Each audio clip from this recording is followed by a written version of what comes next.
uh, from the screen. Yeah, and I'm working in University of Koblenz, and now there are totally 12 PhD researchers in my group, like in this project. Yeah, and I am only a single mathematician, and all others are from different fields, like means biologist, chemist, and some who else from environmental sciences and like that. Yeah, and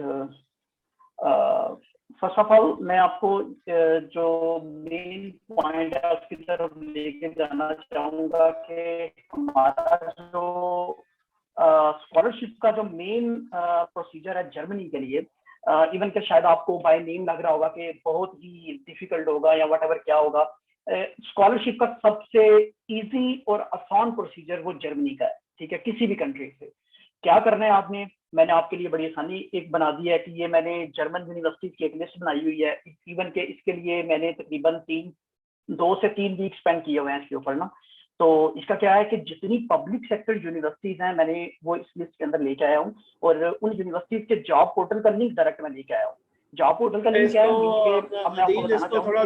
दिल इसको zoom कर दे थोड़ा सा sir 1 minute. Okay, पहले थोड़ा कम करें, ठीक है जी। मैं आपको बताना चाहता हूँ कि बेसिकली आपने पीएचडी करनी है जर्मनी से, तो जर्मनी में आपके पास 2 डिफरेंट चॉइसेस हैं। एक है स्कॉलरशिप, एक है आपके पास यूनिवर्सिटी की आपके पास रिसर्च असिस्टेंट की पोजीशन हो। तो यूनिवर्सिटी की रिसर्च असिस्टेंट की पोजीशन क्या है? फर्स्ट ऑफ ऑल मैं स्कॉलरशिप की तरफ आता हूँ। स्कॉलरशिप आपके पास जर्मनी में जस्ट 1 अपॉर्चुनिटी है, वो है DAAD।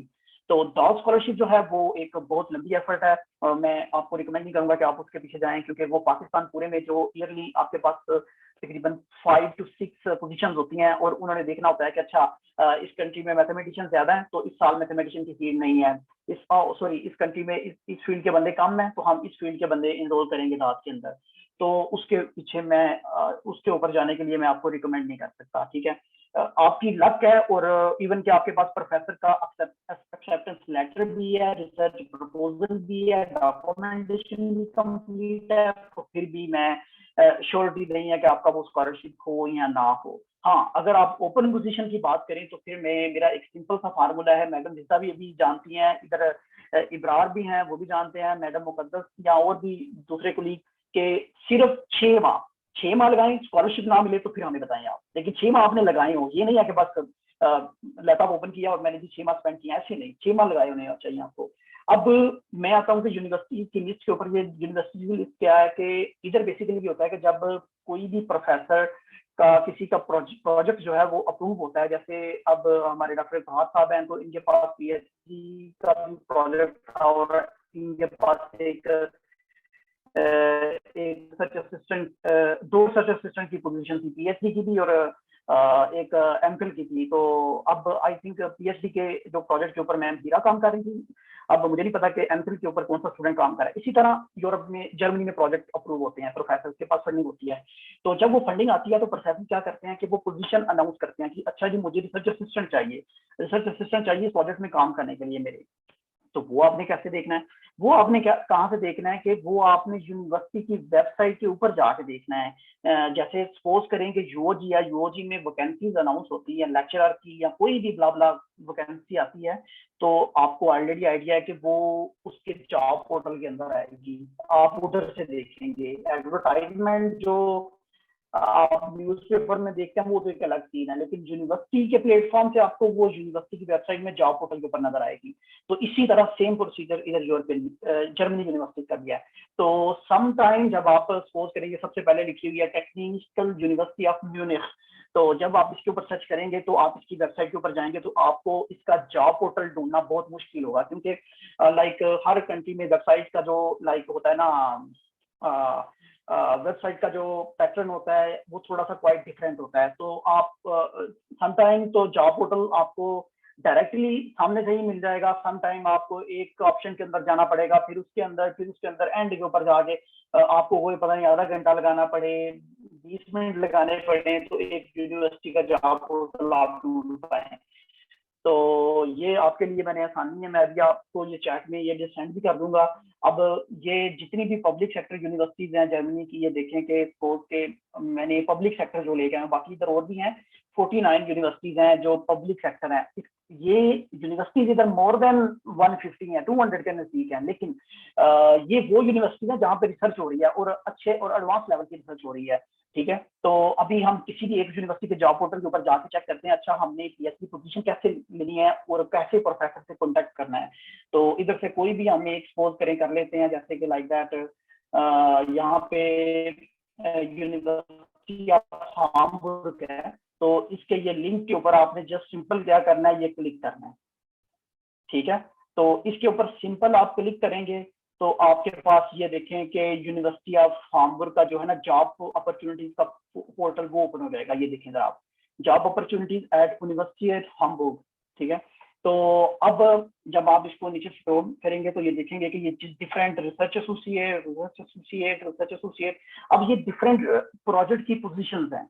तो आपने लाइक कैसे इसको टैकल करना है। अब ये देखें, इसके आगे इंस्टीट्यूशन देखें, इंस्टीट्यूशन में आपने देखे हैं कि अच्छा इसमें ये किस फील्ड से रिलेटेड प्रोजेक्ट है। ठीक है ना, तो इसमें cluster of excellence advance imaging of matter photon and nano sciences, faculty of mathematics में informatics and natural sciences, department of physics, ये इसमें पोजीशन है। तो अभी आप जब इसका पोजीशन का टाइटल देखेंगे पढ़ेंगे तो आपको समझ लग जाएगी कि ये किस फैकल्टी की पोजीशन है, मैथ की है, फिजिक्स की है, या किस फील्ड की है, लाइक दैट।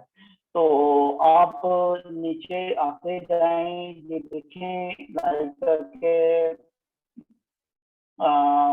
सपोज करें कि मैं अभी इधर से कोई एक पोजीशन ओपन करके उसमें चेक करता हूँ कि हमने कैसे अप्लाई करना है। तो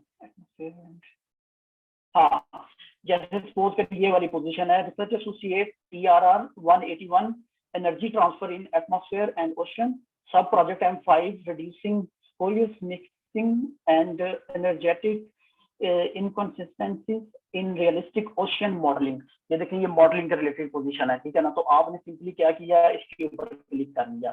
ठीक है, जब आपने इसके ऊपर क्लिक किया है तो आपने देखा कि ये उस पोजीशन का जो भी डिटेल है, जो भी उसने चीजें की हुई है, वो आपके सामने एक पेज ओपन हो जाएगा। जब आपके पास पेज ओपन होगा, सबसे पहले तो आपने ऑलरेडी इसका टाइटल जो है पोजीशन का वो तो पढ़ा होना है। ठीक है ना, तो अगेन एक दफा इसको रीड आउट कर लें। और हाँ, प्रोजेक्ट यहाँ पे ये नहीं है कि मैं आपको ऐसा कोई भी फिल्टर या कोई ऐसी चीज अवेलेबल नहीं है कि जो डायरेक्ट आपको जस्ट मैथ की पोजीशन दे। अब सपोज करें जैसे यूनिवर्सिटी हाम्बुर्ग की जो पोजीशन थी वो मेरी मोर देन 30 मोर देन 50 हो जो एट अ टाइम अनाउंस हुई हो।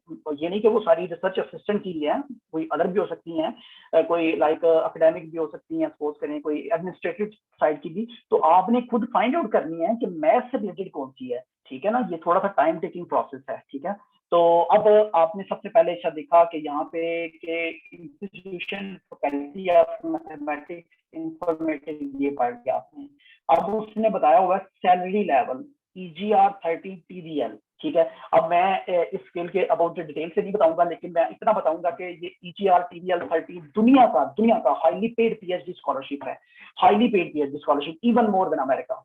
ये आपको कह रहा हूँ। अब आगे देखें, उसने नीचे लिखा हुआ है कि start date as soon as possible. सही है, प्रोफेसर को उसने कहा हुआ है कि एज सून एज पॉसिबल। अब नेक्स्ट देखें, फिक्स अनटिल, यानी कि फिक्स अनटिल यानी कि ये 24 तक, यानी कि जून 30 जून 2024 तक ये कॉन्ट्रैक्ट आपको देंगे। यानी कि ये आज से 3 साल 4 साल जितने भी वाटर बन रहे हैं, ये उस साल तक आपको जो है ना वो कॉन्ट्रैक्ट जो है ना वो मिल जाएगा। काइंडली जो भी जिनका माइक ऑन है जरा अनम्यूट कर लें खुद को, प्लीज कर लें।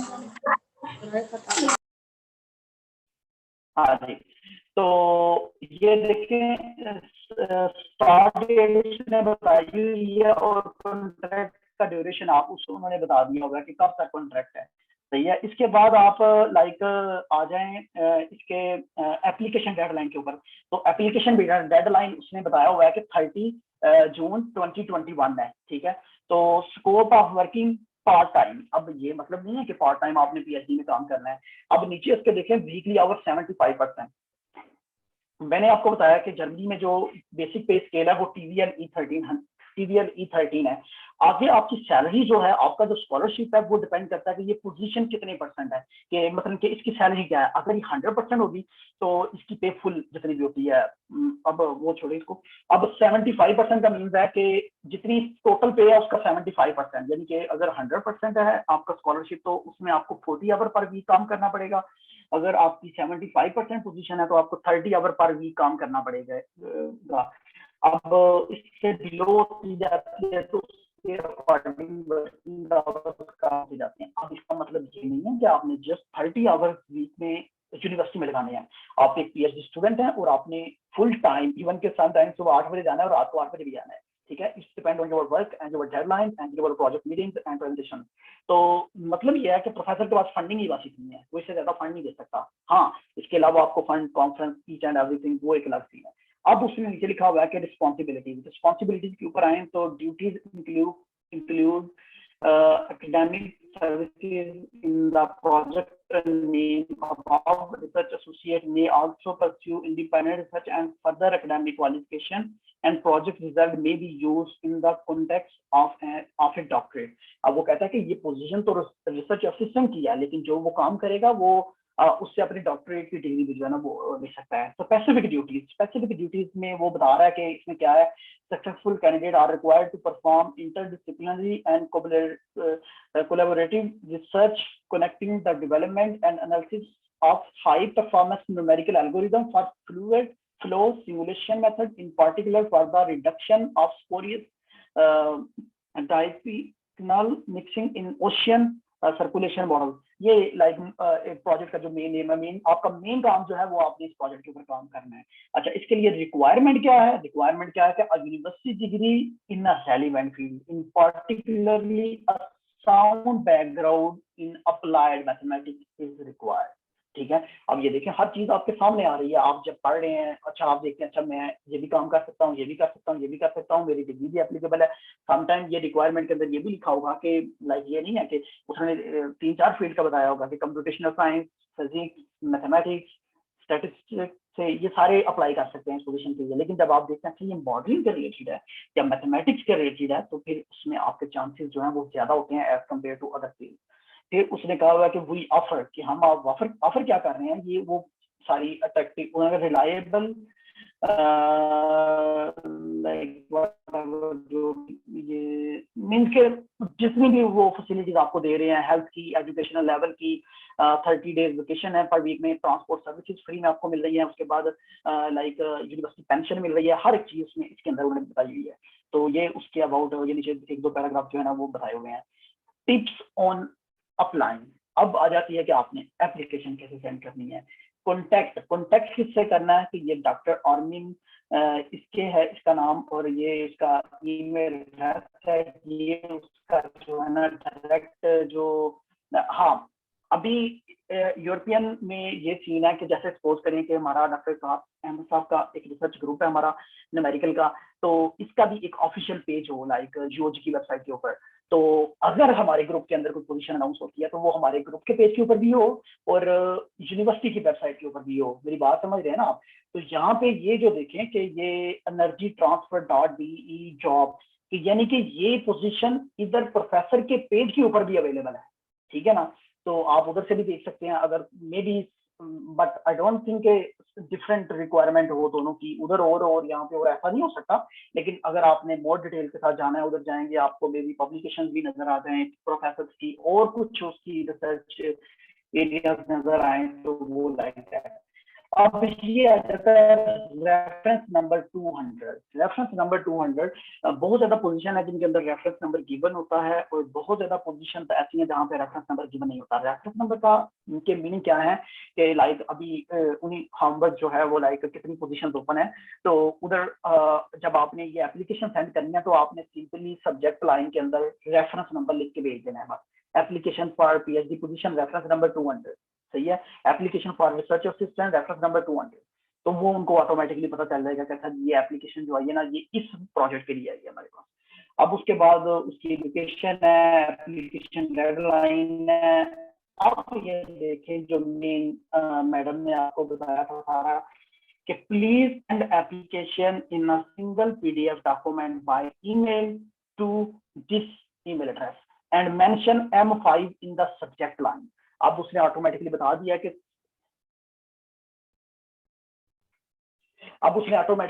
दिया कि सब्जेक्ट लाइन के अंदर आपने M5 जो है ना वो मेंशन करना है, ठीक है।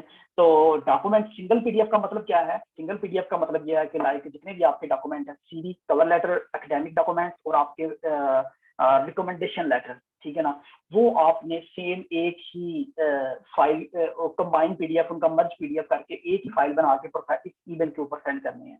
अब ये ईमेल क्या है? ये ईमेल एक जॉब सेंटर, जो यूनिवर्सिटी का जॉब सेंटर है, उनका ईमेल है।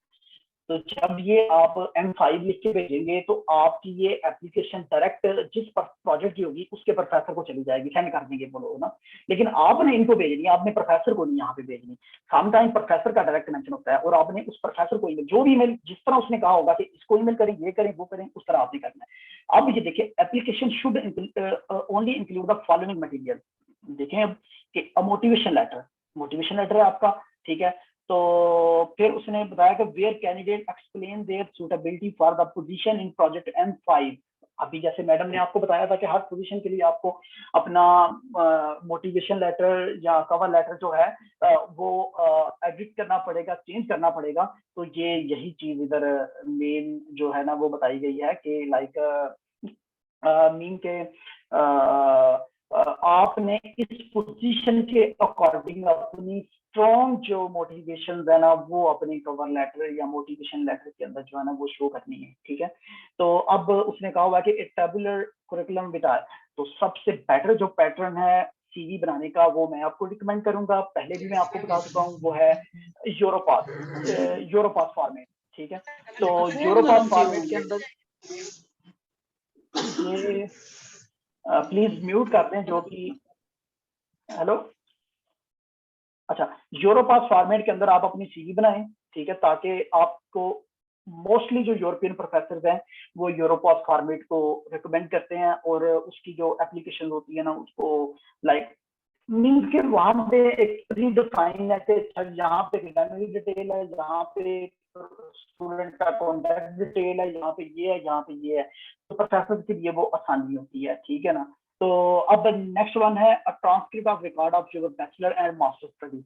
तो आपने अब दोनों ट्रांसक्रिप्ट जस्ट साथ अटैच करने हैं। A list of conference attendance, तो ये लिस्ट जो है आप अपने करिकुलम विटाए के अंदर भी डाल सकते हैं। अगर आप चैप्टर बनाना चाहें तो वो भी बना सकते हैं। बस ये डॉक्यूमेंट है, इसके अलावा और कोई डॉक्यूमेंट आपने जर्मनी में जितनी भी आप और भी कोई पोजीशन अभी ओपन कर लूंगा तो यही डॉक्यूमेंट रिक्वायर होंगे, इससे बढ़ के कोई डॉक्यूमेंट रिक्वायर नहीं होगा। तो at this point application should not include reference letter, हाँ, और any other supplementary material, copies of thesis और पब्लिकेशंस। ये बहुत इंपॉर्टेंट पॉइंट है।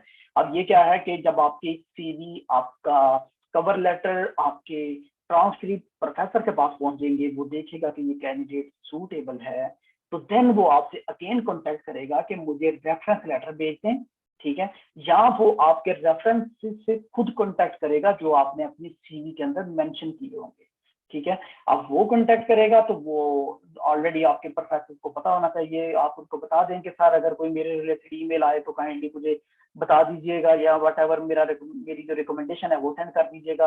अब डॉक्टर तो आप जानते हैं, मैंने कई दफा इनसे सेंड करवाई हुई है, ठीक है। तो बाकी नीचे जो लिखा हुआ है, please note that we can not return application document, therefore do not submit original. कहता है कि आपने ओरिजिनल नहीं जमा करवाने, लाइक जस्ट आपने मींस के बाय सॉफ्ट कॉपी ही हमको सेंड करनी है। तो more information on data protection की जो डॉक्यूमेंट आपने इनको सेंड किए हैं कि कहीं कोई बंदा इनका मिस यूज ना करे, इनके सपोज करें आपके डॉक्यूमेंट जो इनके पास चाहिए हैं कोई मिस यूज करता है, तो इनके पास ये इनके राइट्स होते हैं कुछ यूनिवर्सिटीज के कि आपकी जो डाटा प्रोटेक्शन है वो प्रोवाइड करते हैं कि आपका डाटा जो है ना वो ड्यूरिंग जॉब जब फिल हो जाती है तो उसके बाद ये उसको एक्सपायर कर देते हैं, यानी कि उसको डिलीट कर देते हैं, इनको उससे कोई फर्दर जो है ना वो नहीं होता। जो सबसे आखिरी और सबसे इम्पोर्टेंट थिंग है वो मैं आपको बताना चाहता हूँ कि जब भी आप किसी भी पीएचडी पोजीशन में अप्लाई करें तो यहाँ पे ये देखें लिखा हुआ है कि डाउनलोड पीडीएफ, इसके ऊपर क्लिक करें तो ये जॉब की जो एडवर्टाइजमेंट है ये आपके पास पीडीएफ की फॉर्म पे आ जाएगी। उसको आप एक फोल्डर बना लें अपने लैपटॉप के अंदर, सबमिटेड एप्लीकेशन के नाम से, उसके अंदर सेव करते जाएं। अच्छा, इसका बेनिफिट क्या है? इसका बेनिफिट ये है कि जब आपको कहीं से इंटरव्यू कॉल आती है तो ये जो पोजीशन इधर अनाउंस हुई है, ये जब डेडलाइन जानी है तो ये इधर से गायब हो जानी है, ये इधर नजर नहीं आएगा दोबारा ना, ठीक है ना। तो जब आपका इंटरव्यू शॉर्टलिस्ट हो रहा है, अच्छा अब ये सारी चीजें आपको तो माइंड में नहीं रहेंगी, ठीक है ना। आपने तो एप्लीकेशन सेंड कर दी, लेकिन आपको ये नहीं पता कि इसके लिए क्या क्या रिक्वायरमेंट थी, क्या क्या चीजें थी। लेकिन जब आपके पास ये एडवर्टाइजमेंट पड़ी होगी तो ये आपके लिए आसानी होगी कि आप इसको दोबारा ओपन करेंगे, देखेंगे अच्छा मैंने इस पोजीशन के लिए इस यूनिवर्सिटी में एप्लीकेशन भेजी थी, ये प्रोजेक्ट M5 था, हाँ मुझे प्रोजेक्ट 5 का ही जो है ना रिप्लाई आया है। तो अच्छा, आप दोबारा इस एडवर्टाइजमेंट को पढ़ लेंगे और अपने आप को, या जो प्रोफेसर का फर्दर आंसर होगा उसको, जो आपने फर्दर जो ईमेल होगी उसको जब आंसर करना होगा, तो ये एडवर्टाइजमेंट आपके लिए तब बहुत हेल्पफुल होगी और आपको बहुत ज्यादा लाइक ये बेनिफिट देगी। समटाइम मेरे साथ ऐसा हुआ कि मैंने स्टार्टिंग में कुछ पोजीशन के ऊपर अपनी एप्लीकेशन भेजी, लेकिन उनको मैंने सेव नहीं किया। तो बाद में जब मुझे इंटरव्यू के लिए एक दो दफा कॉल आई तो मुझे पता नहीं था कि अच्छा यार ये मैंने पोजीशन तो अप्लाई की थी, मुझे इतना भी पता है अप्लाई की थी, लेकिन स्पेसिफिक एरिया कौन सा था, मेरी कौन सी स्किल जिसने मांगी हुई थी, तो मुझे वो फिर थोड़ा सा प्रॉब्लम भी हुई लाइक दैट। तो लेकिन मैं ये आपको कहूंगा कि इनको आप सेव करें।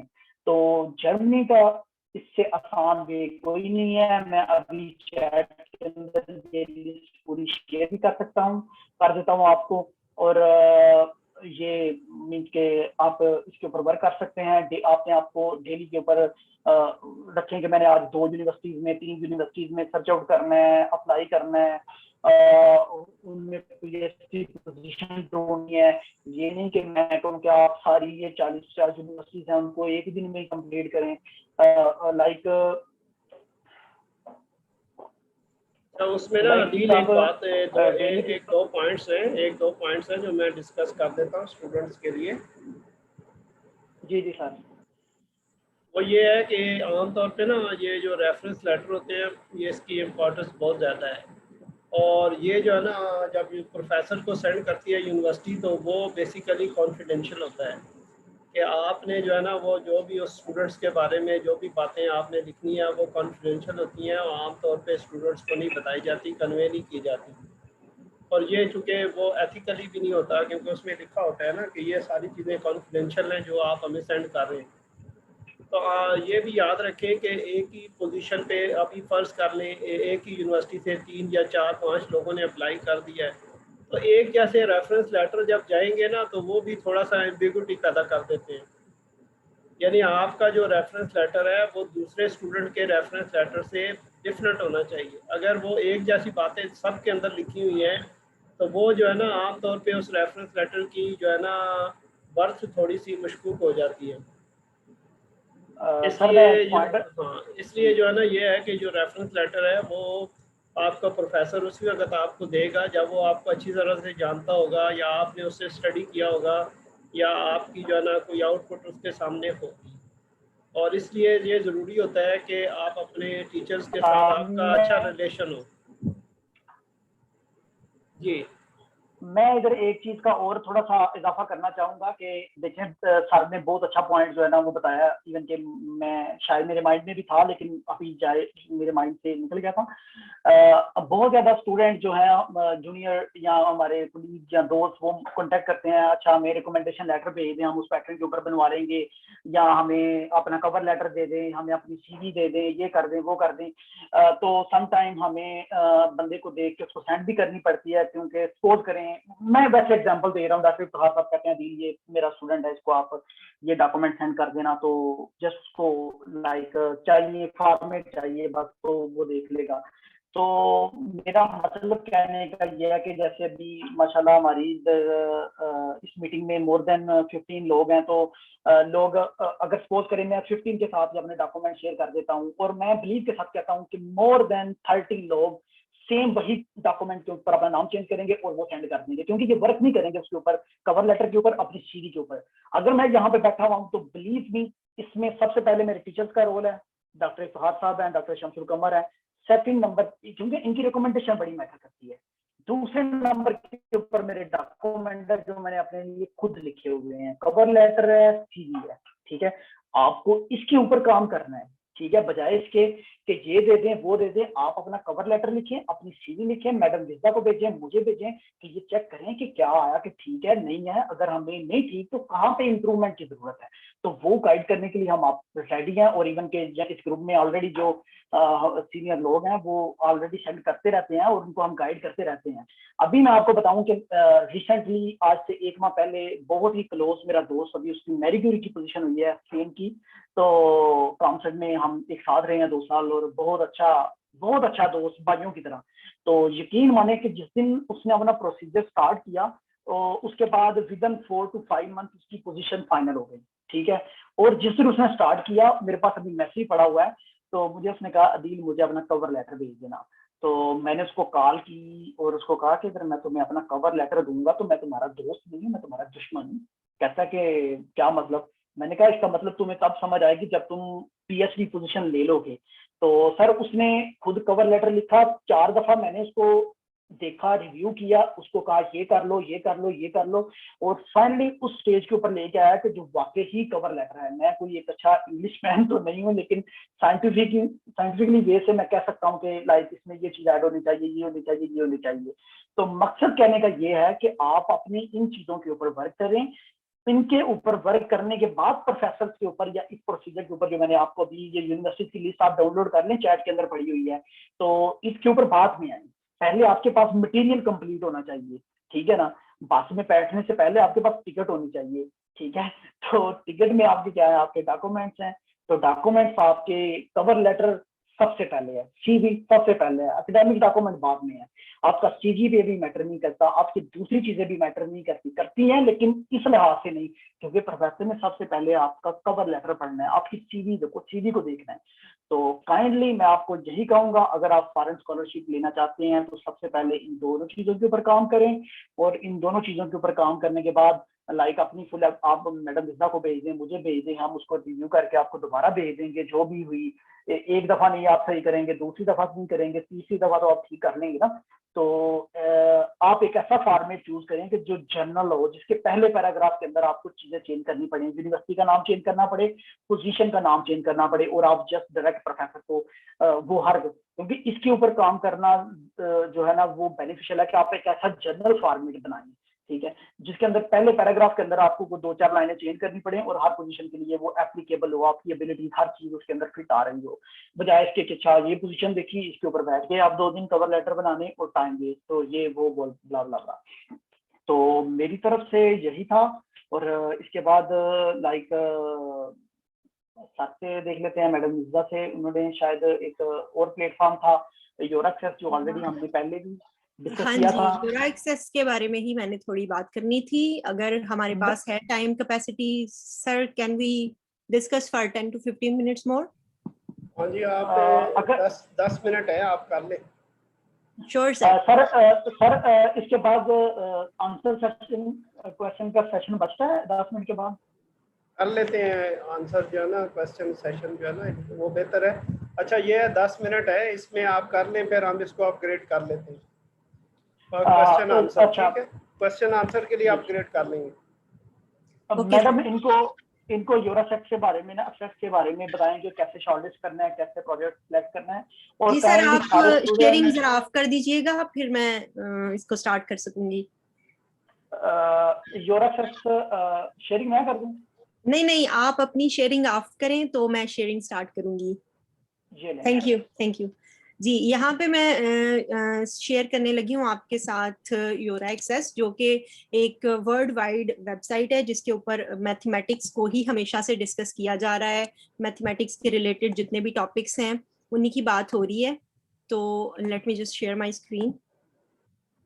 आपको मेरी स्क्रीन नजर आ रही होगी, मैंने डायरेक्टली गूगल से ही इसको एक्सेस किया है, तो आप इसका लिंक देख लें। मैं अपनी प्रेजेंटेशन में मैंने इस वेबसाइट का भी, और यहाँ पे मेरे पास एक और वेबसाइट है, ये वो वेबसाइट है जिसके अंडर मेरा स्कॉलरशिप हुआ हुआ है। ये स्पेन की है और इसमें सारे स्पेन के ही रिलेटेड सारे डॉक्यूमेंट्स, सारी चीजें आती हैं, सारे प्रोजेक्ट्स आते हैं। लेकिन यहाँ पे हम अभी जो बात करने वाले हैं वो यूरोएक्सेस की है। यहाँ पे देख लें, यहाँ पे सारे यूरोपियन कंट्रीज होते हैं जिनके सारे स्कॉलरशिप्स आते हैं। तो यहाँ पे सारे स्कॉलरशिप्स आते हैं, उनमें आपके पास पीएचडी स्टूडेंट्स को भी वो लेते हैं, पोस्ट डॉक स्टूडेंट्स को भी, फेलोशिप्स को भी, प्रोफेसर्स को भी, एसोसिएट प्रोफेसर्स, लाइक किसी भी प्रोजेक्ट में काम करने वाले हर दर्जे के बंदे के लिए सीट अनाउंस होती है। और ये एक ऐसी वेबसाइट है जिसके ऊपर engineering, physics, computer science, mathematics, biology in a way to be collaborated with mathematics, यानी कि ये ऐसी एक वेबसाइट है जो आपके लिए, हमारे फील्ड के लिए बहुत ज्यादा सूटेबल है। तो इसको मैंने कुछ इस तरह से सेट किया। नॉर्मली अगर आप लिखेंगे ये योर एक्सेस, तो यहाँ पे आपको एक्सेप्ट करना पड़ेगा कुकीज को। उसके बाद आपको चले जाना है जॉब्स और फंडिंग्स के ऊपर, ठीक है, क्योंकि यूरोपियन कंट्रीज में PhD is like a job. जैसे अदील सर हैं तो ये एक जॉब करते हैं, इनकी जो ऑर्गेनाइजेशन है वो इनकी फीस सारी दे देती है पीएचडी की या जो भी है, और साथ में इनको आफ्टर 1 मंथ इनको सैलरी मिलती है, तो it's like a full time job. तो यहाँ पे क्या करना है, हमने सर्च करना है फॉर जॉब ऑफर्स, ठीक है। तो जब हम जॉब ऑफर्स के लिए सर्च करेंगे तो हमारे पास ये फील्ड एक ओपन हो जाएगा। इसमें आपने रिसर्च फील्ड क्या चूज करना है, डेफिनेटली मैथमेटिक्स, तो यहाँ पे आपको मैथमेटिक्स नजर आ जाएगा, ये मैथमेटिक्स, ये सिलेक्ट हो गया। इसके बाद रिसर्च प्रोफाइल, तो आप बेसिक R1 आपकी कैटेगरी है, स्टेज फर्स्ट रिसर्चर्स हैं आप, क्योंकि आप अभी एमफिल से निकले हैं, आप जो हैं वो प्रोफेशनल लेवल के रिसर्चर्स नहीं है। फॉर एग्जांपल सर इफ्तिखार अगर अप्लाई करना चाहते हैं किसी बाहर यूरोपियन किसी प्रोजेक्ट के अंदर, तो वो इस क्वालिटी में अप्लाई, इस वाली फैकल्टी में अप्लाई करेंगे, यानी वो लीडिंग रिसर्चर्स होंगे। लेकिन हमारे लिए ये वाली या फिर ये सेकंड वाली, ये 2 कैटेगरीज होंगी, तो आपने इन्हीं को चूज करना है जब भी अप्लाई करना है।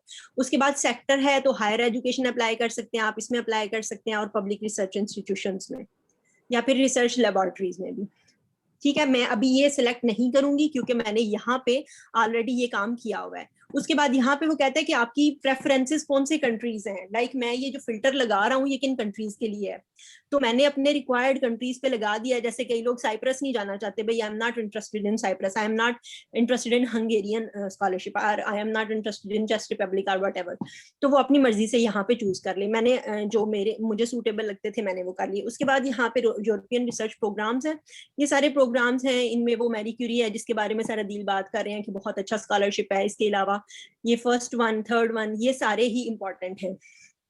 ये जो है नॉट फंडेड, इसको आप छोड़ दें, इसको आप अप्लाई नहीं करेंगे। ये सबको जब आप सिलेक्ट कर लेंगे तो उसके बाद यहाँ पे आपने सर्च पे चले जाना है। जब आप सर्च पे चले जाएंगे तो आपको मिलेगा, मैम 1 मिनट, ये नॉट फंडेड बाय यू के ऊपर है, ये भी आप सिलेक्ट कर लिया करें। ये यूनिवर्सिटी के इंडिविजुअल स्कॉलरशिप होते हैं, ये जैसे सपोज करें यूओजी की कोई अपना स्कॉलरशिप हो, तो इसमें उस तरह के स्कॉलरशिप आते हैं, होते ये भी यू के हैं, लेकिन ये इंडिविजुअल होते हैं।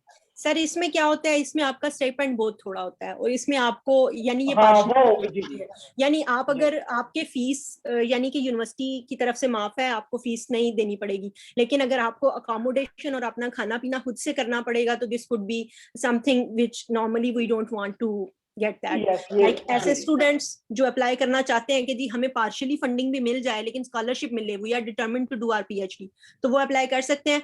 अदर देन दैट आपको ऊपर वाली कैटेगरीज में ही कुछ ऐसी यूनिवर्सिटीज मिल जाएंगी जो आपको आपकी फीसिस भी पे करेंगी, आपको पीएचडी भी करवाएंगी, और उसके बाद आपको इतने साथ में पैसे भी देंगी कि आप आराम से एक अपार्टमेंट में रह सकते होंगे, खा पी सकते होंगे और आ जा सकते होंगे दोबारा अपने पाकिस्तान। तो यहाँ पे मैंने वो सारे अप्लाई कर दिए थे फिल्टर्स। तो उसके बाद ये देख सकते हैं आप, मैंने मैथमेटिक्स चूज किया, स्टेज 1 और सारा कुछ कंट्रीज कुछ मैंने चूज की और फिल्टर लगाया।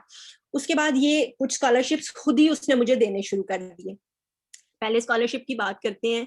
ये यहाँ पे उसे क्या चाहिए, उसको एक टेक्नीशियन चाहिए। टेक्नीशियन क्या होता है, जैसे अदील सर डिस्कस कर रहे थे कि एक होता है हमारे पास प्रोजेक्ट जो कि यूनिवर्सिटी की वेबसाइट पे या रिसर्च ऑर्गेनाइजेशन की वेबसाइट पे अनाउंस होता है। उस वेबसाइट पूरी को मैनेज करने के लिए एक ऐसा टेक्नीशियन उन्हें चाहिए होता है जो कि ये सारा काम भी समझता हो, ये मैथमेटिक्स चीजों का भी उसको थोड़ा बहुत पता हो, और उसकी कोडिंग इस तरह की हो कि वो वेबसाइट को मैनेज कर ले।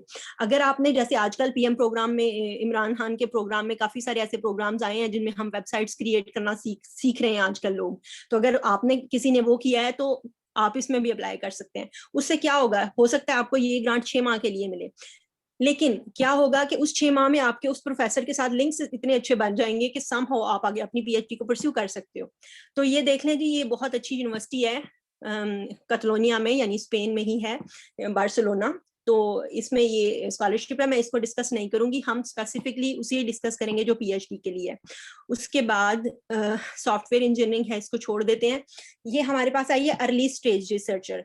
अर्ली स्टेज रिसर्चर में हम ही आते हैं, यानी पीएचडी फेलोशिप है यहाँ पे। तो फेलोशिप में कंफ्यूज नहीं होना आपने, फेलोशिप से मुराद ये है कि अगर कोई स्टूडेंट ऑलरेडी पीएचडी कर रहा है पाकिस्तान में, तो उसको फेलोशिप मिली है 6 माह के लिए किसी अदर यूनिवर्सिटी में, तो वो आ सकता है, वो अप्लाई कर सकता है। यहाँ पे देखें, ये एप्लीकेशन डेडलाइन मेंशन है, उसके बाद ये फील्ड्स मेंशन है, यानी ये 3 कैटेगरीज में डिवाइडेड है, यानी बायोलॉजिकल साइंस में भी यहाँ पे पोजीशन है, मैथमेटिक्स में भी और इंजीनियरिंग में भी।